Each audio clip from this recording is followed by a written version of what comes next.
आखे पिछुड़ाके जलीगला एकर एकर खड़ी चाष चाषी आगे जली जाइए वर्षकर परिश्रमर फल। बालेश्वर जिला भोगराय ब्लॉक दारुहा गाँव खड़ी चाष अग्निकांड। उत्तर भोगरायर प्रमुख जीविका होउछि एही खड़ी चाष। हठात एभली भयावह अग्निकांड दिन दुईपर चाषी कूलंकर निद को हजाई देछि। निआं को आयत्त करने ग्रामवासी मैंने किए गछ को काटी सफा कर किए ठेंगा धरी निआं को पिटी लिभेवा चेष्टा करते। किसी युवक गरारे पानी नहीं छिंचुले तेज निआं संपूर्ण आयत्त हो नाला।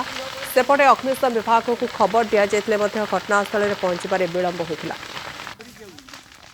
गरीब लोक खटी खाइबा लोक मिनी गुटे थिला हमर ताको पुडी बारंबार तार प्रत्येक वर्ष को आमे खती सोजु 30-40 हजार टंका लेखाए। ए वर्ष भी हमर चासी माने आसी दाबी करिवे आमे केमिति समान को सामना करिवु पुनी हमर क्षतिपूरण केमिति सहिबु। त सरकार जदि हमको किछि मान्यता न देबे ताने आमे निश्चित आत्महत्या करिया पई बाध्य होबु।